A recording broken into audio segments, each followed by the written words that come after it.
立法院到底是啥物人要来欢咧？即马哪力病赢，大家拢有家己的拍算。国民党是开即个立委的座谈会，希望讲大家会当来支持韩江配。也毋过鲍坤奇煞跳出来要争院长的位，佮讲伊家己有整合拿病赢的材料。伫个朱立伦出声来支持韩江配了后，伊才总算改喙要做伙徛共阵。也那民进党的郭建民，伊是讲即个民众党迄八色是无啥路用的，所以引起真大的议论。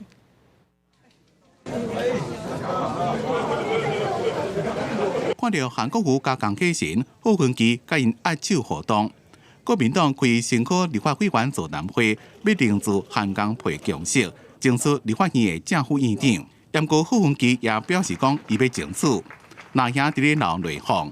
党主席朱立伦也无客气，伫傅昆萁面头前讲，挺韩江配。我想现场的呼声最大的，都是给我一个院长韩国瑜啊。我想这个是大家的共同心声，党能够在凝聚，大家能够团结，在合纵连横在野的部分，我相信我也是一位能够让这个能够蓝白合作一起来让国会正常化。不过，团讲伫咧会中，傅昆萁解释讲，伊支持韩江配，因为国会三党无过半，哪力拢想要抢立法院的龙头。民众党摕到八色，将这关键的少数，也个叫哪力爱回答4项改革的诉求。但是，民进党团总召关建民批评，民众党是无路用的八色，也个批评新科立委黄国昌，袂输一句天下拢是伊的共款。黄国昌也是回击，就柯建铭啊。